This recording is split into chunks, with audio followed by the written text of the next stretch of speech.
In that case, I mean, I don't know if you have or have not looked at Protractor.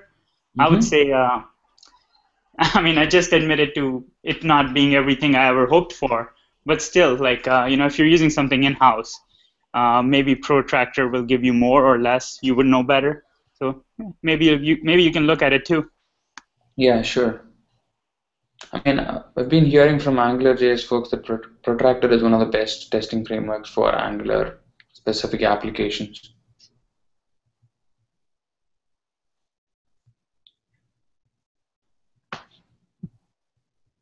Yeah, their documentation wasn't all that awesome. Like it was, so they have a GitHub thing, and yeah, with the documentation is somewhere. Where is it? Yeah, but I think in the last month they've done some work to make it better. And by the way, folks in Codementor, we're just discussing ad hoc. If you want us to shut up because the presenter's already here, just let us know. You guys, no problem. This is awesome. Thank you so much. Tero's trying his hardest to jump back right now. So we're sharing his screen. So the screen that you're seeing right now is his screen. He's just trying to jump onto Google Hangouts using his iPhone right now. So we can hear him. Yeah, that's great. Apologies. Yes, but this discussion is awesome. So we've also gone live already. So yes, please go ahead. So this is great. Well, and another funny thing, I mean, we're talking about testing tools for AngularJS. The funniest thing is I have to use, whenever I do a session with my customers, I sometimes have to use all 5 things that are available to me. For some reason, somebody's Skype data packets drop. Somebody cannot use WebEx. Join Me doesn't work. Google Hangouts doesn't work. And finally, sometimes I use HipChat.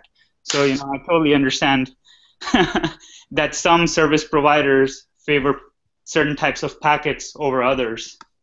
Hey guys, can you hear me? Yeah. Yes, sir. Hello.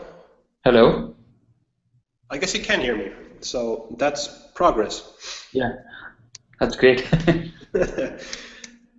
We are having a huge kind of computer thing today with Hangouts. But okay, so we're about half an hour into our time slot already. So hopefully no one is has left already.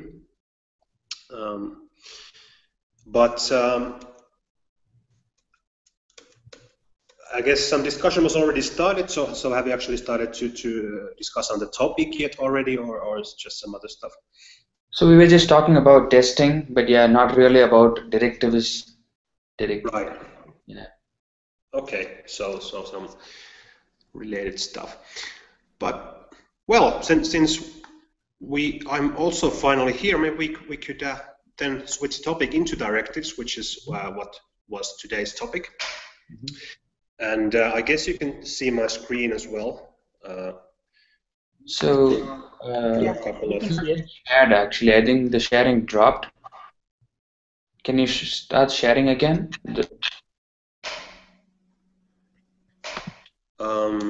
It shows to me that I am actually sharing. Sir, can you guys not see the screen? Hey, this is Pulkit. Yeah. I can see it right now. If anybody else can't, maybe you can, I don't know, jump out and jump back in? Yeah, Okay. Okay. That's fine. I guess we can carry on. All right, cool. So despite all the difficulties, I'm really glad to be able to have this discussion with you about Angular directives, and so I know that there are people online that have very kind of different backgrounds and different points of view on directives. I've seen that some people are just like getting started with Angular and are kind of wondering what directives are, and some people have more kind of experience on them and have different kinds of questions. So I think the way we can get the most value out of this discussion is to basically make it more like a conversation than a prepared talk, so that people's comments and questions are heard. But just to get us warmed up, I thought I'd talk a little bit about basically how I arrived at Angular and how I think about directives, and maybe do a little bit of kind of introductory kind of coding on directives, so that we basically have a level playing field on what we're talking about, and have kind of a common baseline for continuing the discussion. So firstly, a little bit about me. I'm a programmer. I've been a professional programmer for about 13 years now. Have a background basically on the web for the full extent of that time. I've been doing a lot of Java and Rails and Clojure, and on the front end, some jQuery prototype, then some Google Web Toolkit, Backbone, Adobe Flex, and then finally Angular at the beginning of last year, I think. And I arrived at Angular looking for something that would kind of strike a balance between the kind of quick wins of something like jQuery and the rigorous engineering kind of stuff that went on with Google Web Toolkit, and I was looking for basically something that wasn't in either of those extremes, but would give some longevity into my projects. So Angular seemed to be it, and though immediately when I arrived, there was this very strong sense of Angular being a very large framework, and my experiences with large frameworks is that they do lots of interesting things, but when they are large, we cannot really think about them as a we can't reason about them when they don't behave as we expect. So, for example, with something like Ruby on Rails, there's always this sense that when it doesn't do what I thought it should do, I always had this problem that I can't figure it out. I basically have to go to Stack Overflow or something like that to try to figure out what it's doing, because I don't understand it. And with Angular, I thought that this same problem might occur. So what I basically set out to do was to learn it from the inside out. Basically, try to build a version of Angular myself and replicate what they are doing in order to gain an understanding of how it works. And that became the Build Your Own Angular project, which is the book project which I'm doing, which has been quite well received. People seem to enjoy that kind of learning. And what I have been doing throughout this summer basically is writing the parts about directives to that book. So trying to figure out how the directive system works internally and to build up a version of it. And it has been by far the most difficult part to write so far.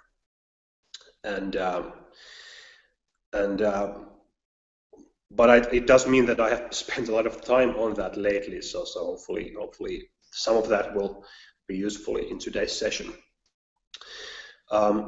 So if you think about directives, they're basically pretty much the core of Angular. They are the kind of distinguishing feature of it, and it was kind of like that from the beginning. If you listen to Mishko talk about Angular and the history of Angular, you hear that it was first designed as basically a tool for collaboration between developers and designers, where developers would write these reusable kind of components and designers would be able to write applications without having to know how to code by just combining these HTML extensions.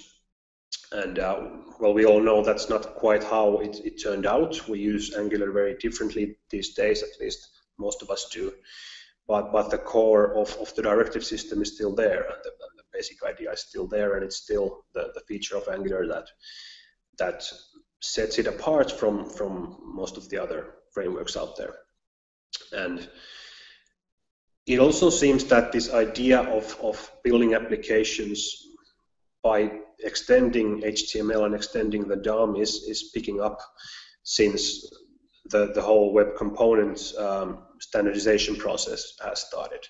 Basically has a very similar idea where driven by DOM extensions you build applications, and the whole Google Polymer project is all about that. Conceptually, I think it's very similar to Angular directives, though the implementations are very different, but the basic idea is, I think, similar. So directives are kind of hugely important in Angular and one of the central components of it. It's just that it also seems to be the most difficult part of Angular for most people. So when I'm writing the book, by far the most requested content is always about directives, because people are getting confused with them and they seem to be difficult to use. And I think that's largely due to, well, first of all, the fact that the directive system does quite many things, quite different things, complementary things sometimes. But also I think it's because the API for directives is not particularly good, I would say. I say that it is very apparent when you look at Angular directive APIs that they're not designed APIs. They basically were not supposed to be, were not supposed to do all the things that they do at the moment.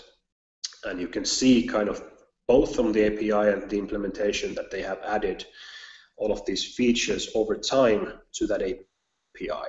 And that's how it has gotten to the state where it's currently kind of very large and very difficult to use. And where there are features that sometimes don't work well together, and you have to know how to combine them and then you have features that are almost the same but not quite, and all of these things that we deal with. Hey, quick question. Almost the same but not quite, and all of these things that we deal with. Can I ask a quick question? Yes, please. I was wondering if you could, if you were talking about when you're talking about directives in general, like the framework in AngularJS, directives has gotten bloated, or are you talking about directives that are part of core Angular that have become bloated because they weren't designed for, or are you talking about the extensions or everything here?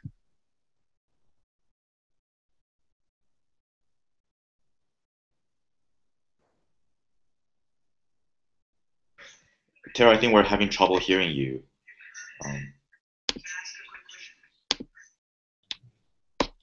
Yeah, we cannot hear you. Can you? I can hear. Are you okay? Okay. Yeah.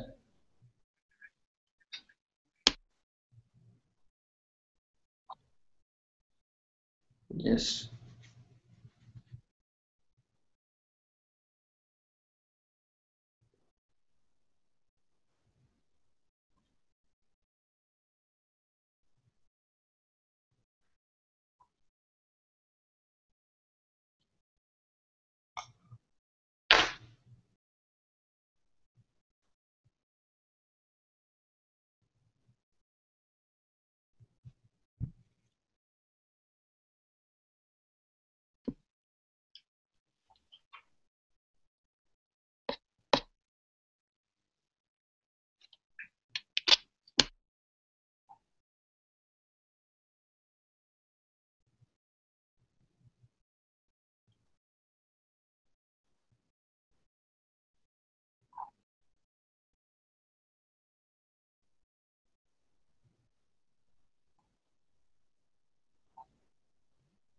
Quite usable, and it's just about figuring it out, really.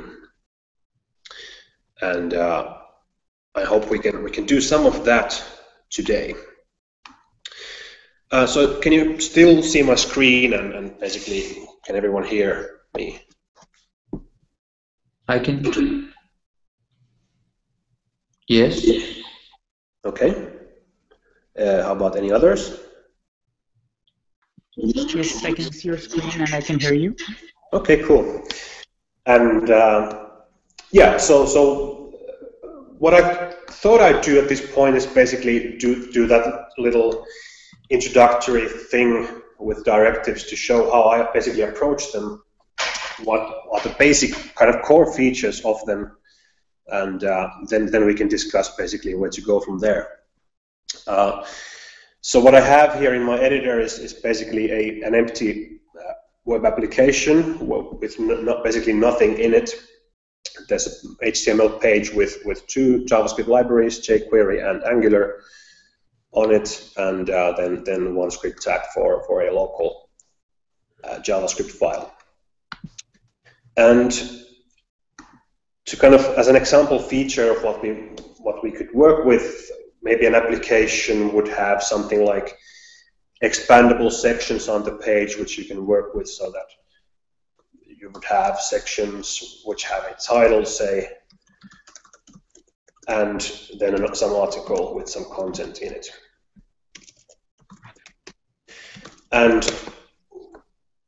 And we would like to have these sections that can be expanded by clicking on the title and collapsed in the same way. So first of all, I think something that all of us have basically used at one point or other is jQuery. And so let's first maybe explore how we would do that in jQuery. So what we would do is figure out a way to select these things from the page and then apply some dynamic behavior to them. And for selecting this, we might want to use something like an attribute like this, and then just grab it with jQuery like this, and take all of those article tags from inside them and hide them so that they disappear on the page. And then we would take all of those title tags and add a click handler to them, where we would basically find the article from the same parent and toggle it, which would give us this kind of behavior.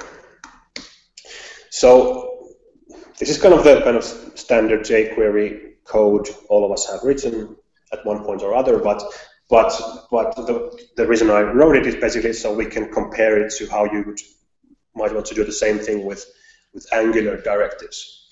And from there on, we can start to see the similarities and the differences on these approaches. So if we were to do the same thing with Angular and with an Angular directive, we would first of all need an Angular application, of course, which we can initialize with the Angular module call, like this. Here we can create an application, and then on the HTML page we can bootstrap it in the body tag with the ngapp attribute. So at this point we have an application, and then what I'll do is I'll just comment out this jQuery second part so we don't have the same behavior in two different ways. For this same thing we had with jQuery here, we can make a directive basically and say that this application has a directive called expandable section, which is defined with this function. And what we do there is we just return a function. This is the so-called directive link function, which can take a couple of arguments. One is the scope, which we'll discuss a bit later, and one is the element. And this will be the element for which this directive is matched. And in this case, it would be, for example, this element, and any other instance of the same kind of element on the page. And here we can then do basically what we did with jQuery. We can say that find the article tag from that element and hide it, and then find the h2, and then add a click handler to that, and then from that find the article again and toggle it. And now I've basically replicated the jQuery code in Angular, and this is probably something you would not need Angular for, because you can do it with jQuery, but already we can kind of see that we have added a little bit of structure to this thing. We basically have this well-defined component which contains this behavior, and it's not just a few lines of jQuery thrown somewhere on the page. We have this thing which we can use as a standalone kind of thing, which we can, it's basically a code organization thing at this point. And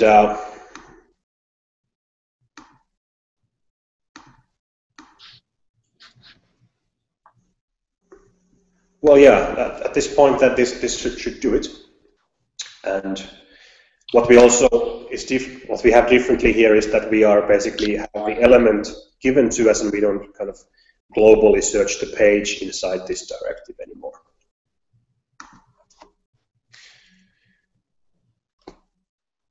So if you squint your eyes a little bit, you can probably see it's very similar to code. The selector is kind of in the directive name, and the behavior is in the link function there. So you can kind of use Angular directives as basically a jQuery replacement in many cases.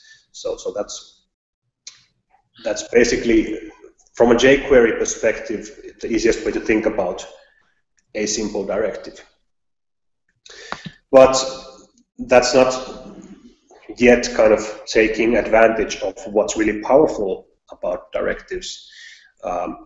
One aspect of it is that they're usually parts of your larger Angular application, where you have your other application components like services and filters and the data binding and things like that. So, well, first of all, one thing we could do here is to start thinking about things more, little less as a kind of jQuery selectors and more like components. So we might, for example, just say that we have an expandable section element instead of an attribute. And this is kind of now our own kind of DOM extension, which we use. And if we just do that, we have basically, it doesn't work because the directive is now not currently matched with this element. We have to change it a little bit. What we will do in this directive now is, instead of returning directly a function, we will return an object, which will include one attribute, that is this function we had here earlier. It is called link because it is the so-called link function of that directive. But now that we have this object, we can add also other keys to it. And one of them is the restrict key. And this defines how this directive can be matched on the page. So the default value for that key is A, which is short for attribute, which matches it on the expandable section attributes, which it can find. We can also say E, which matches on elements. And this basically is kind of a configuration for how this can be matched, and you can combine these things. There's E for element, A for attribute, C for class, M for comment. And this is one of those things I was saying that the API is not very good. This is one of those things I don't like, where basically you have to learn these codes for how you define these things. And why couldn't we just write them out? And that's one of those things they have fixed in Angular Dart, and they will fix in Angular 2, but right now we just have to do it this way. But once you've learned it, it's not that bad. So what we have here right now is we have basically fixed it, and we have now matched the directive again. And if we look at this section here, we still have this expandable section tag with this content. It's just that now we have attached this behavior to it. And of course, expandable section is not standard HTML. I just made it up. So we might not want to keep it on the page. One thing your directives lets us do is we can have these custom elements, but still kind of have the directives replace them with standard HTML somehow. And one of the ways we're doing that is to have our directives basically have replacement templates for their contents. So we can say that this directive has a template, which is yet another key in this object here, where we can say that what is the replacement HTML that should be used where this directive is occurring. So this could be a section tag with the h2 title and the article tag with the body. So if we look at what's happened there, is it's replaced, well, not quite replaced yet, it has replaced the contents of the directive with this stuff, but it still has this expandable section here, and it has put the template inside that. To fully replace this original element or tag, we can add the replace key to this object here. And put it to true so that it says basically replace that. And now we have our replacement directive here. So we have used this expandable section element and we've replaced it with this here. And at runtime, the HTML is completely standard and it doesn't have anything weird that the browser should deal with. But while doing that, we have, of course, also broken the thing where we had the contents defined from on the index HTML page here. This stuff is not currently shown, but it's kind of hard-coded in this directive. And that's usually not what you want to do. So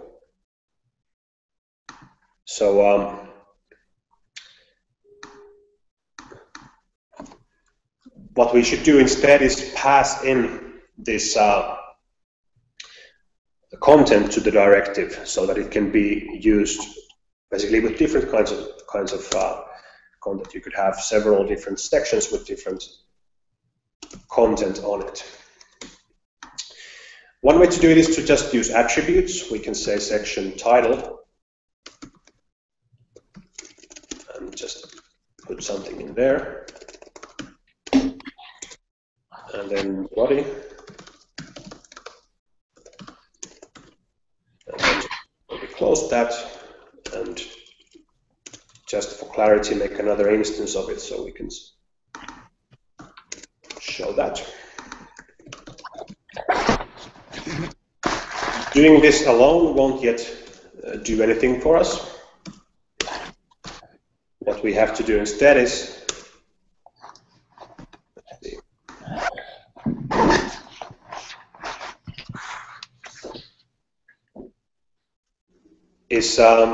look at something called attributes here in this directive.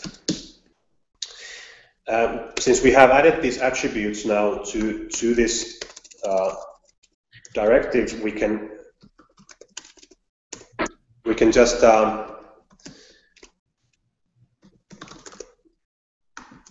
refer to them as normal DOM attributes. Let me just fix this one here. Through this adders object, and if we just log it out, we can see what's in there. It basically has some Angular stuff there, and then it just has these attributes as given as keys. So we can stick them onto this template here, and what we can do in this template is basically to do data binding and say that we want to have something called a title in here, something called a body in here. And what these things here refer to is attributes on that directive's scope, which is this object here. So with this approach, what we basically need to do is we need to put on that scope these attributes,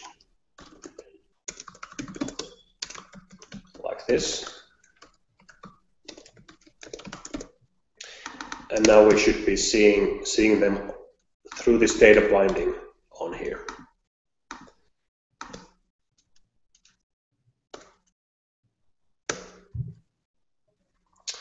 Though what's showing now is that they both have the same data on them. And here we have an issue with the scope object here.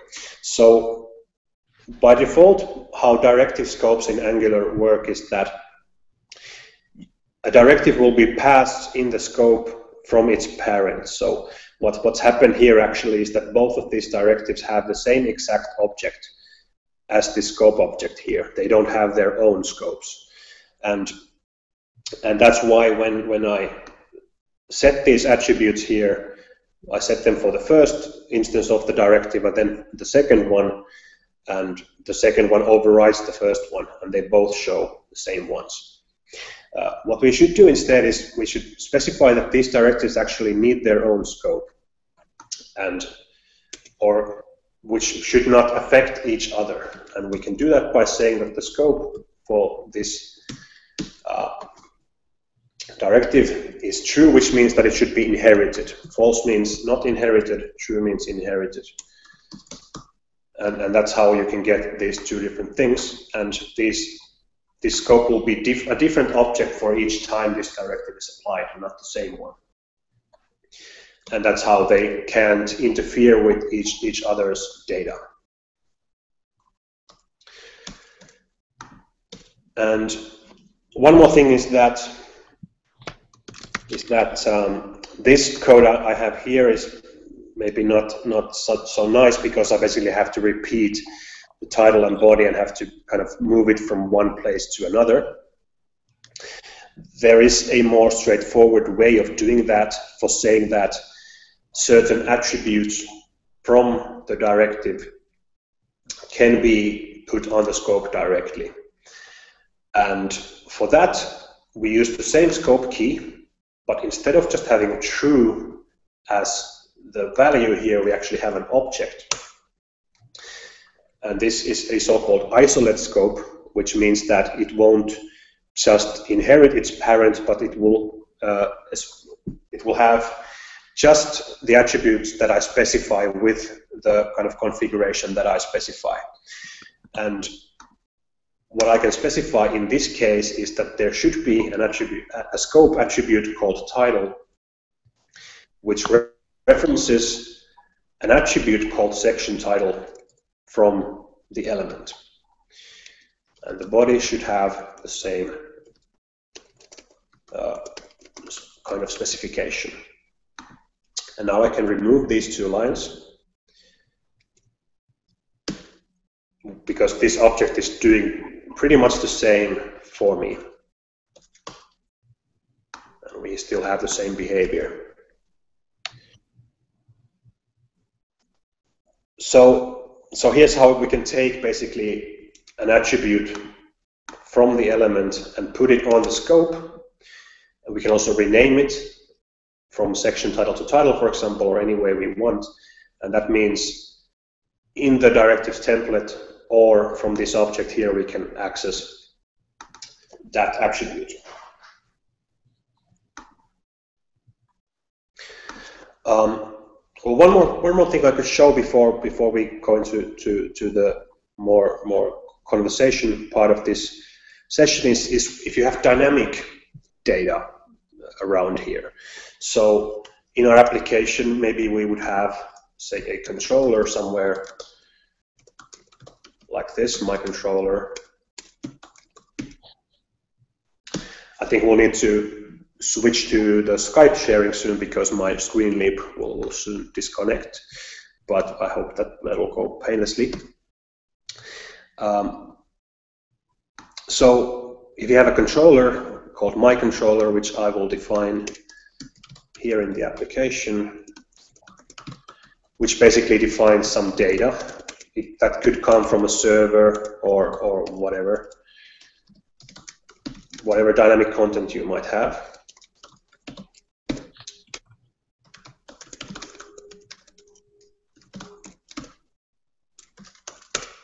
Then we could want to pass those into the directive like this. My title, my controller.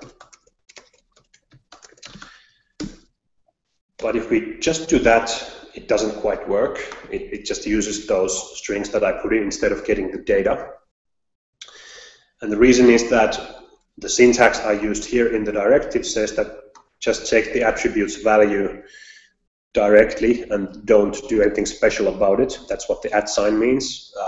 It's another one of those cryptic syntactic things you have to remember about this directive API. What we could do is use the data binding syntax here in the index template, which would work because that's then handled externally to the directive by the normal data binding mechanism. Another way you can do it is by changing this configuration object here to say that instead of @ use the equal sign, which means that don't just take the attribute value from the HTML, but evaluate it as an expression in the scope here so that it will actually evaluate this and find my controller and then find the attributes from there. And I've broken something here. Let's see what it might be. I've broken the syntax somehow. Can anyone pick up what I did wrong here?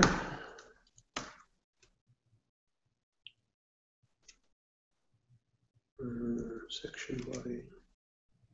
So the second directive you haven't mentioned it as a variable. The second. This is, yeah. So in this case, it broke on this because it cannot evaluate this as an expression now. Yeah, thanks. So what we can do is basically make that an Angular expression string and have it like a literal string there. So that's how you can do that. And well, there are kind of many similar things I could show, but I thought I'd kind of end the kind of this first part here. We could go into transclusions and other kinds of controllers and links, and we can go through them if you want. But my main point is here that you can kind of start from something very simple, and you can use all of these kinds of configurations for doing different kinds of things.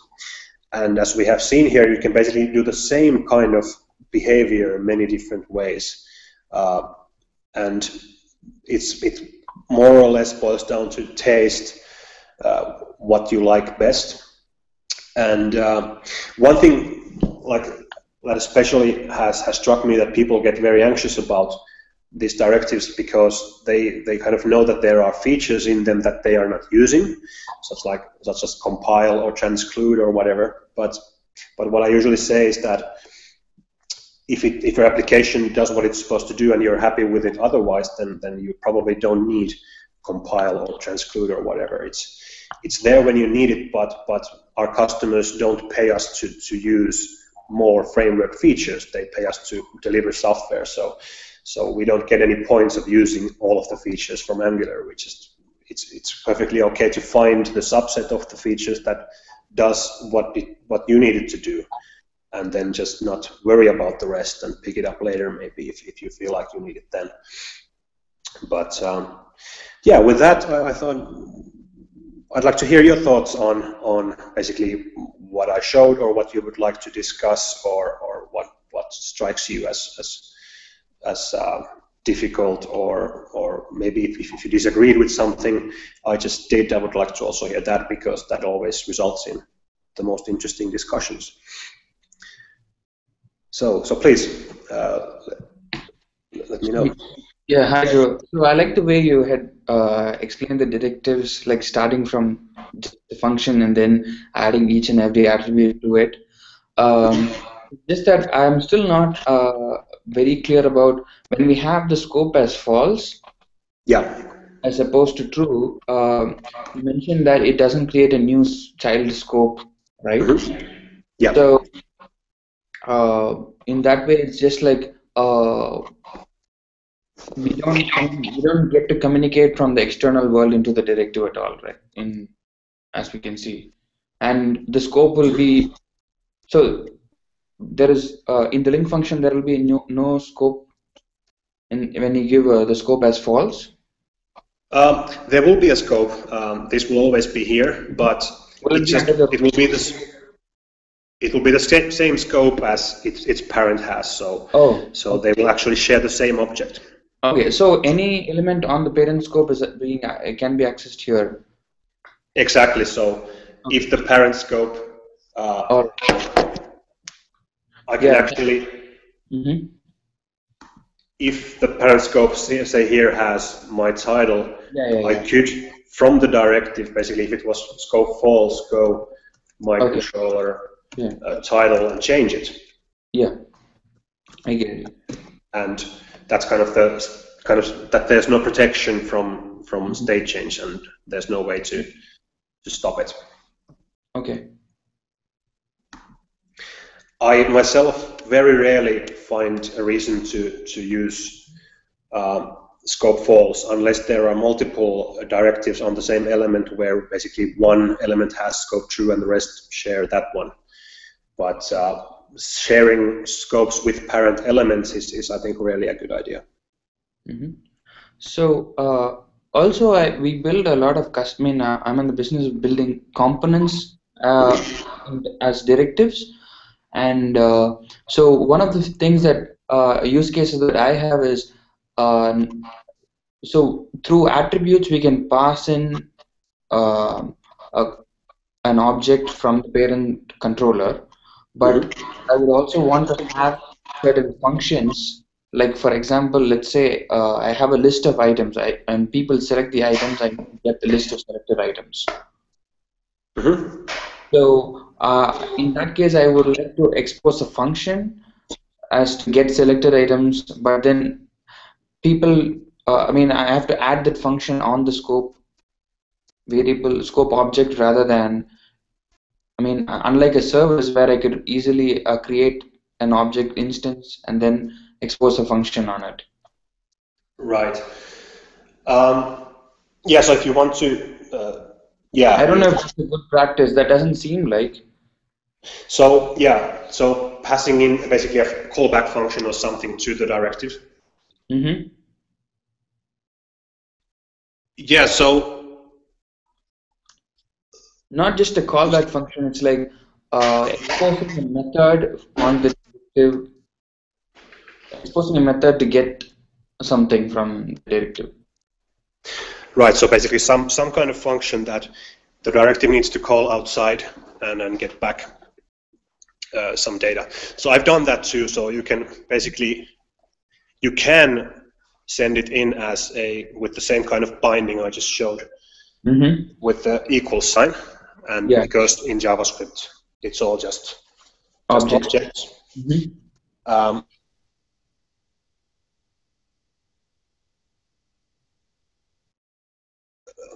Because there's also this third kind of binding you can do.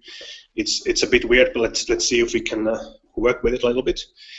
Which, for example, you can see with ng-click, which basically has an expression that's bound to a function on the scope.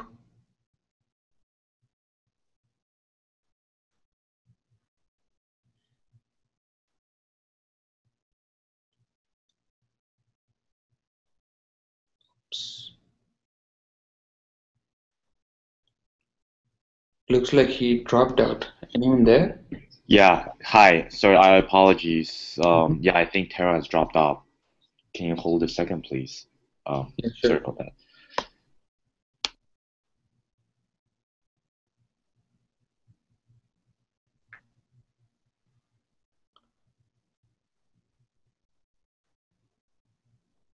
He's back. Hello. Yeah. Hi. Hi. Sorry, I dropped off for some reason. But yeah, I was saying that we could use the expression binding, and let's see if we can figure out a way to do that here. So what we would like to do is basically to have some function or some expression that you can call like this.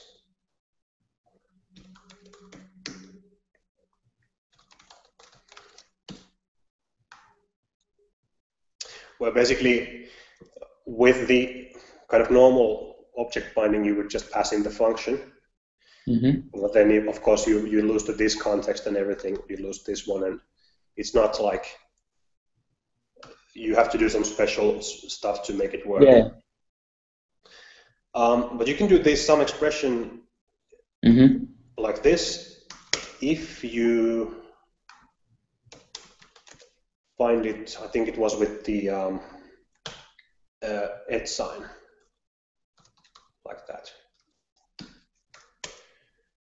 Now I'm kind of doing it out of memory because I'm not quite sure how it worked, but now we should have the expression here, scope, and that's basically some function that has been generated.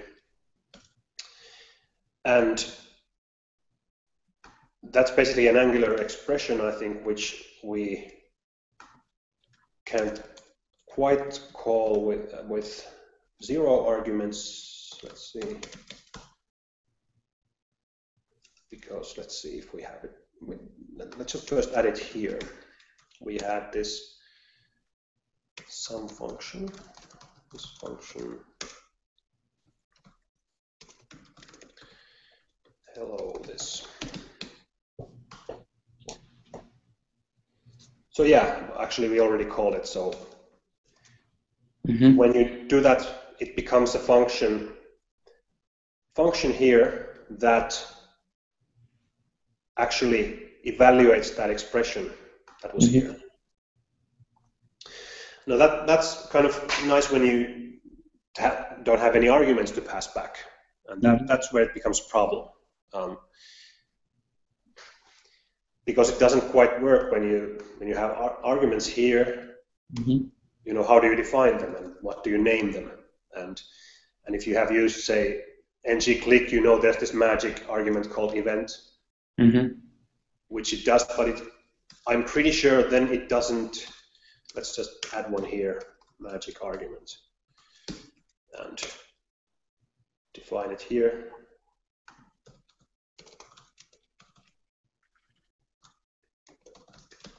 And let's say that we would like to do 42.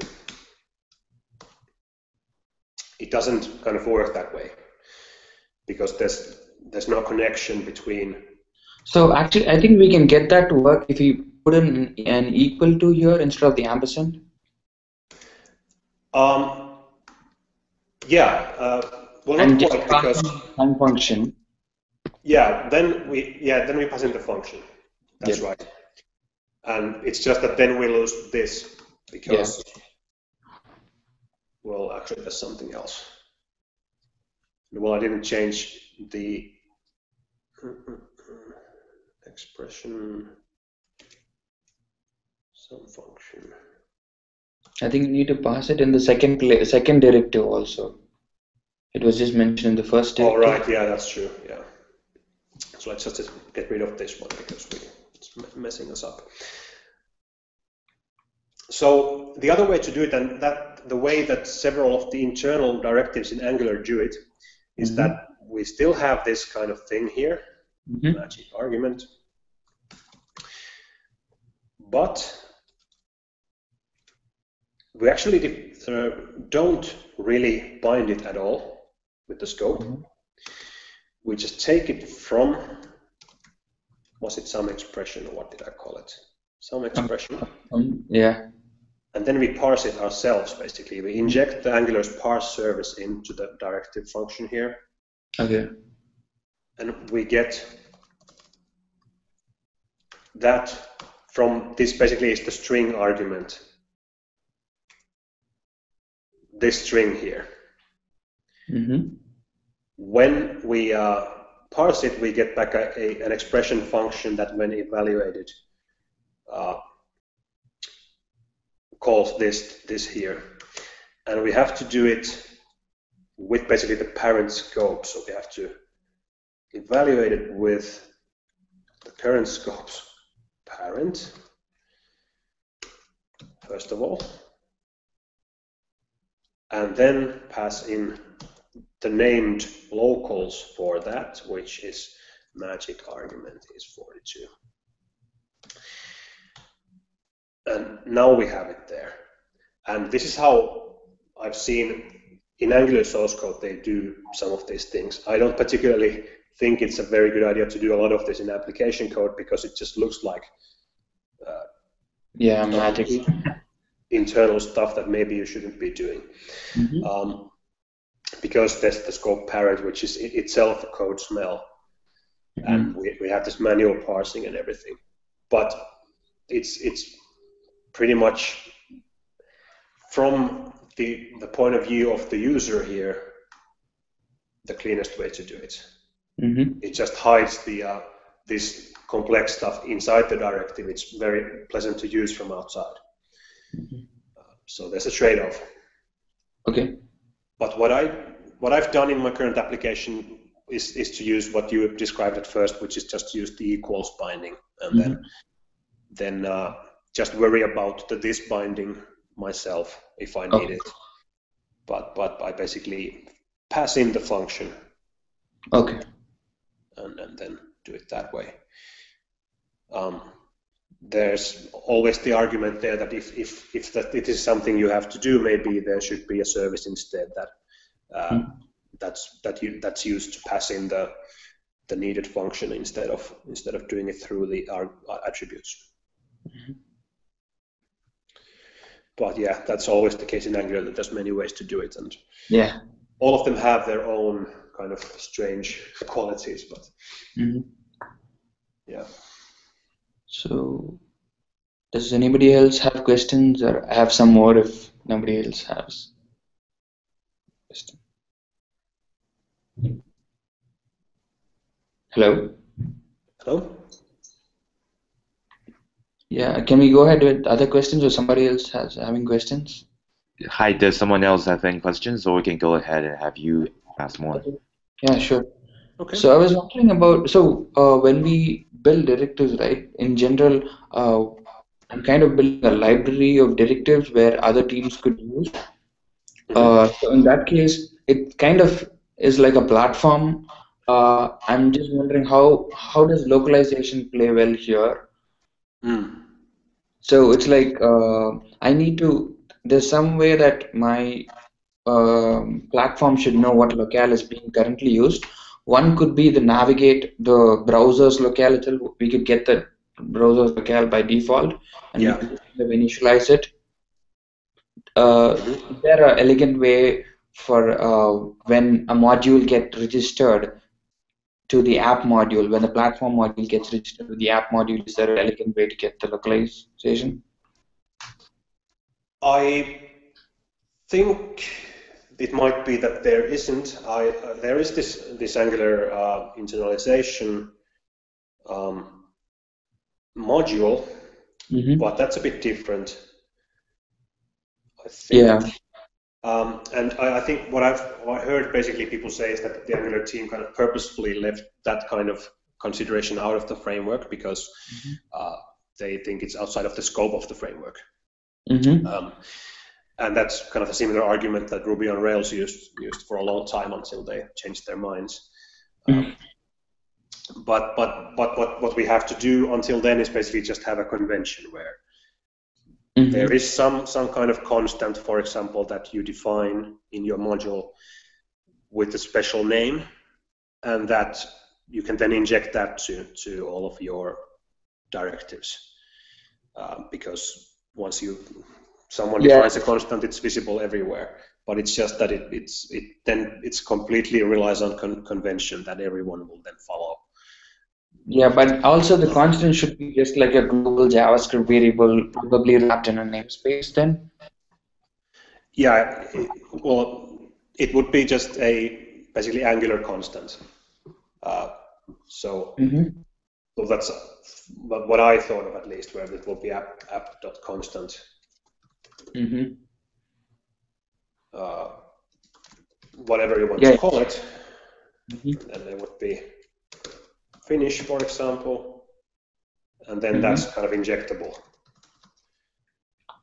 But then just whoever writes these directives needs to agree with this, that this is the name that we use, and there's kind of nothing in the framework that basically gives any more help with that.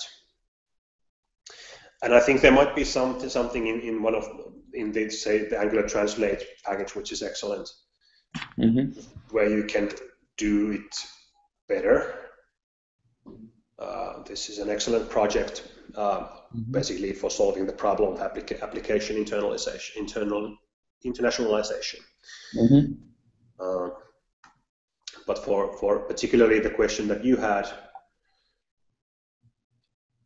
I am not sure how it does that. Yeah, I guess there should be an agreed upon way to communicate between the app and the platform when it initializes.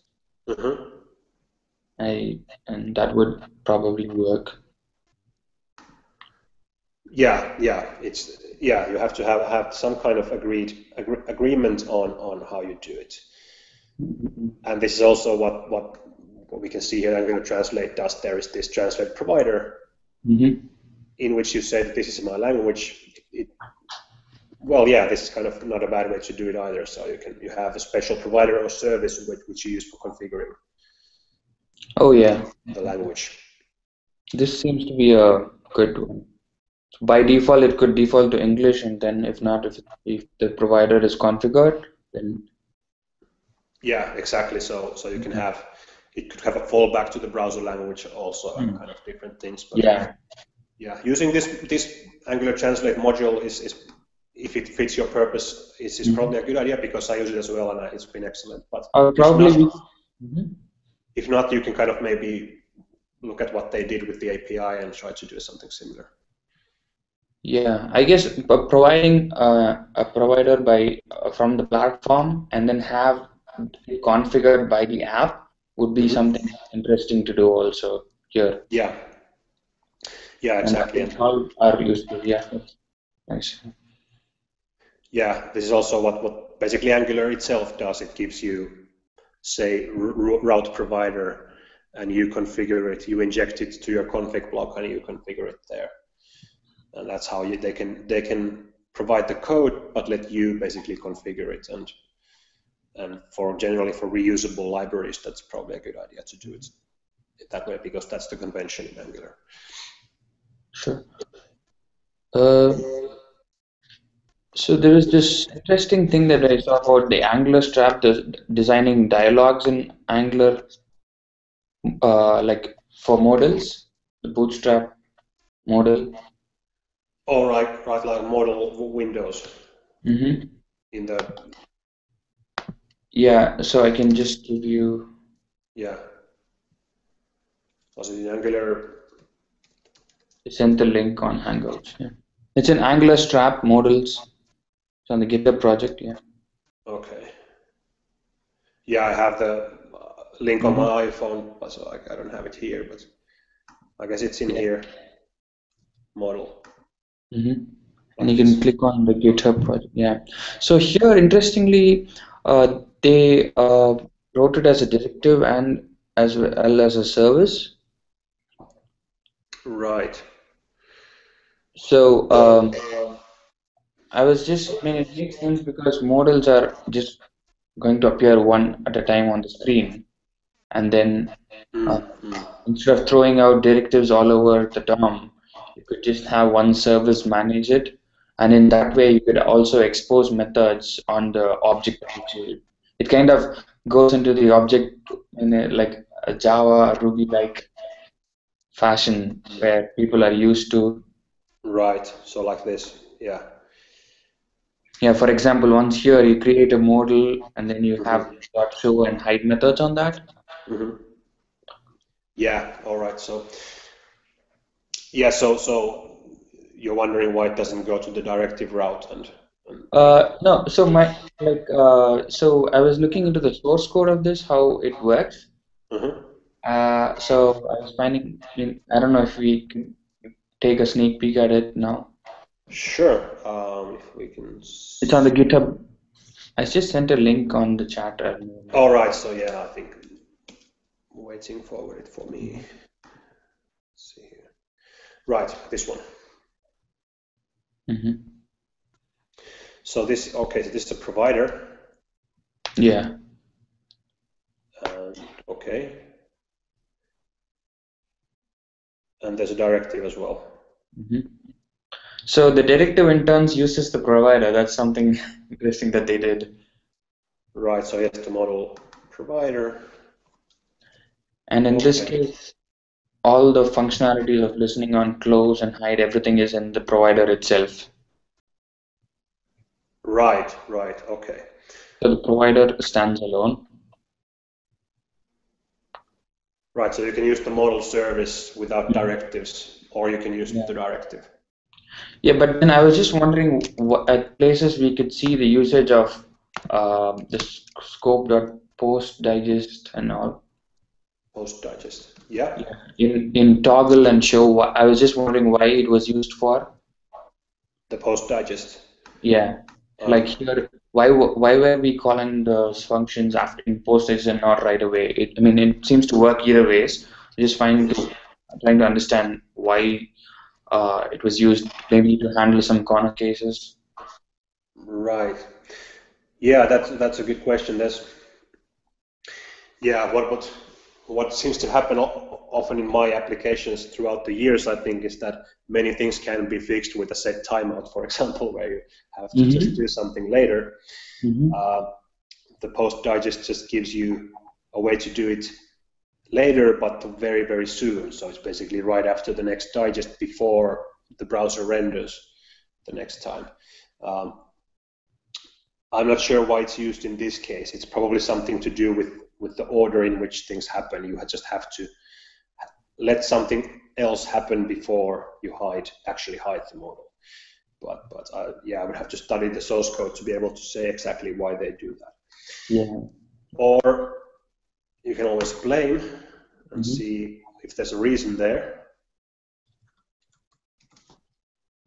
This is the commit, but did they explain what they were doing? Oh, that's a nice idea. Yeah. Unfortunately, the history is gone from that, so they just added this code here, and it doesn't explain what's happened in that commit. But this is what I do often with the Angular source code to see what they're up to. Okay. But yeah, in this case, they have some reason to postpone that, but not sure why. Because I tried to write a provider myself without this, and it seems to work perfectly fine. Seems to work. Right. Is there maybe some kind of callbacks that you can add to the hide, or which this service lets you do? Because that would explain it, so you could let the callbacks run before you actually hide it, or something like that. Sure. I think I'll just. This is a good tip that I learned from this discussion, that we could look into the Git commits and see why a particular thing was done. If there are not enough comments right in the source code. Yeah, that's something I find very useful.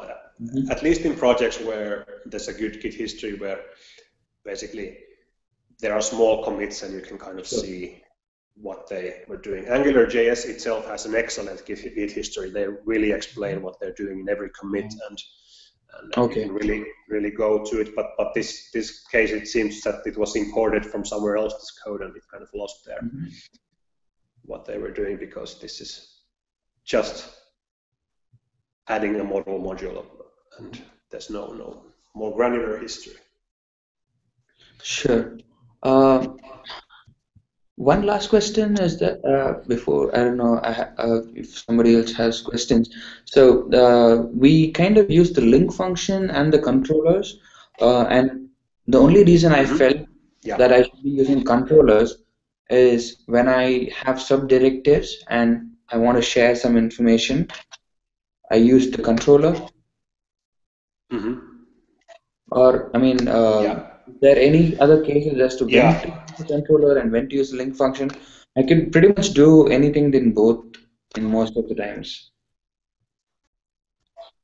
Sure. Yeah. I've often wondered about the same thing, because in this case, I think if we just put the $sign on the address, we can then just just rename it to controller, because you can then inject those things. So if we just use controller, it still works just the same. And yeah, it's true that I usually also start with the link function, but only when I have to share this controller with some other directive in the same element or some child, then I use a controller. And often I end up with having both, where the link does something and controller does something else.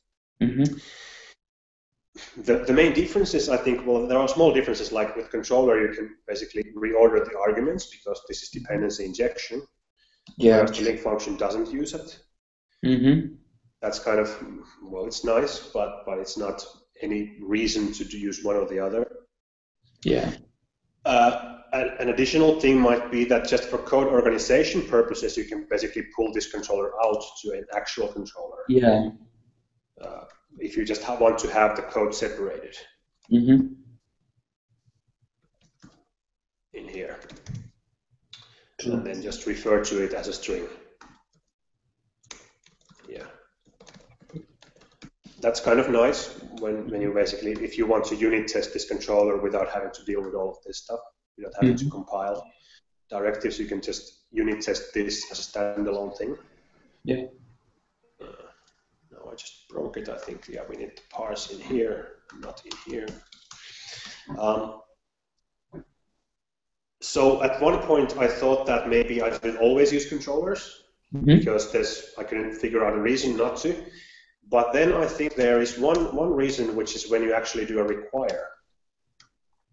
If you would have another controller somewhere.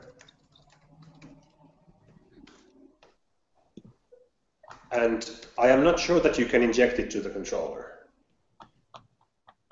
You can put it in the link. It's going to be the 4th argument here. But into the controller function directly, I don't know of a way to do that. So there's one thing. It might be just, or are you aware of some way of doing that? So I mean, so this is basically when we want to use a combination of link function and the controller, right? Yeah, that would be the only way I could figure out of doing it then, because how else can I get some other controller to this controller here? Okay, but then the some other controller would be like an external entity? It's from somewhere else. Okay, and I could rather use a service then. Like if basically I'm just trying to make it modular, right? Sure. Yeah. We could do that with a service as well. But I think this is the only API I can think of in the Directive API that I can't just put a controller here. Instead. But that's kind of literally the only reason I can think of not using a controller.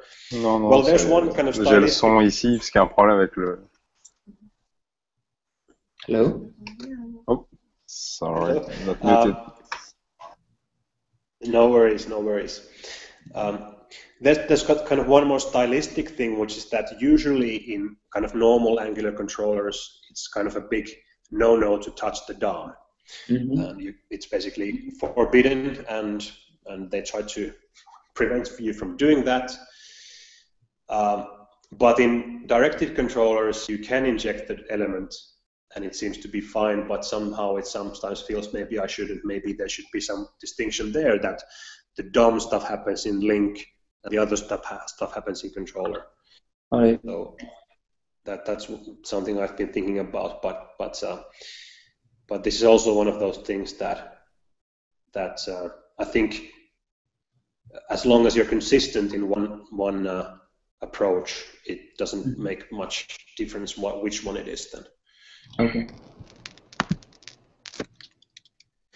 There's a question here I got from Skype, which is that I have been told that Angular's trap code is not so good, that the code from Angular UI is done more the Angular way. Thoughts on this statement? I have no particular thoughts except that I have heard the same thing, though it was, I think, from the Angular UI guy who said that. So they would think that there was something about the Angular UI Bootstrap wrappers that are more Angular-y than the Angular Strap stuff. But I haven't used either really, so I can't comment on that so much. Is there maybe someone else on the call who has used those and can say something about this, comparing Angular Strap and Angular UI Bootstrap?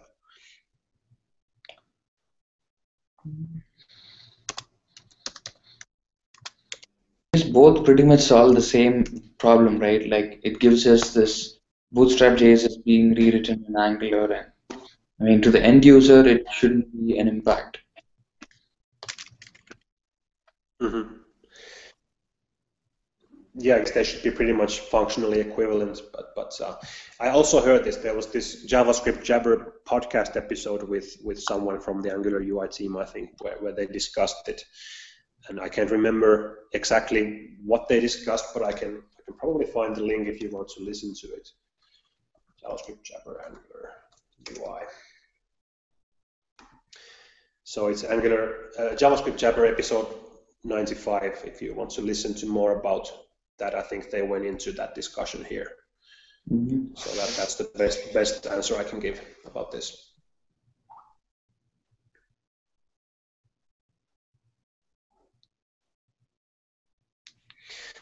So another comment, I was told for learning to look at Angular UI.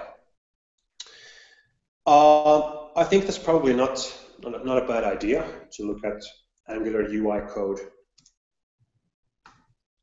to learn basically how to do Angular directives and services and things like that, because they seem to have a good grasp on Angular, and of course some of their modules like the router are some of the most used Angular projects out there. And other than that, I would recommend looking at the source code of AngularJS itself, because there's a lot you can learn from that. Just looking at how they do their own directives, like how they do ng-click, how they do ng-repeat, how they do all of these things that are built in, and to get ideas from that on how to make your own directives. Because there's a lot of tricks that they use that maybe aren't so well documented. Yeah. So talking about the document. Hello? Okay. Hello, sorry, you're breaking up a little bit there. Yeah. I don't know. That person seems to be off. So just talking about documentation, like while documenting directives, ng-doc seems to be a good choice. Is there some other thing that we could? Specifically when the config object for a directive, when it becomes complex, ng-docs doesn't play well. I'm just wondering if there is any, for example, complex widgets like grid, like ng-grid has a very complex specification, right? And complex API. So in that case, do you know of any documentation generation engine that's kind of helps us? Like more often than not, we end up writing static HTML, which I'm not a big fan of.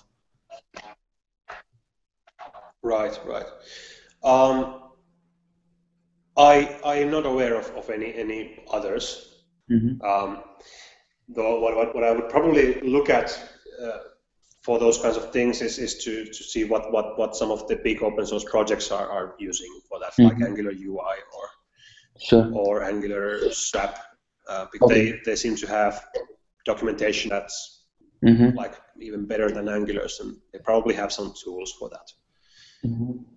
But I don't know what they are using. Sure, all right. Yeah. Thanks, then. Thanks.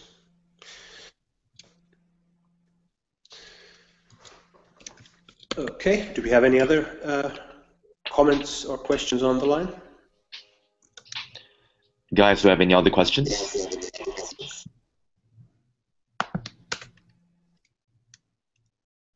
All right, yeah, so since it's been almost more than an hour already, and sorry, yeah, our sincere apologies for the technical difficulties at the beginning of the session. So yeah, so thank you very much for taking the time with us today. Thank you, Tero, and thank you, everyone. Yeah, thanks, guys. Yeah, thank please you let very us know. much, and apologies from me as well about the technical difficulties, but I think we managed to have a good conversation despite of all that. Yeah, so awesome. So later on, if you guys have any questions related to AngularJS directives, Tero is available on Codementors, and let us know if you have any other questions as well. Sure. All right. Great. Thank you, guys. Yeah. Bye. Take care. Bye. Thanks for joining. Bye-bye.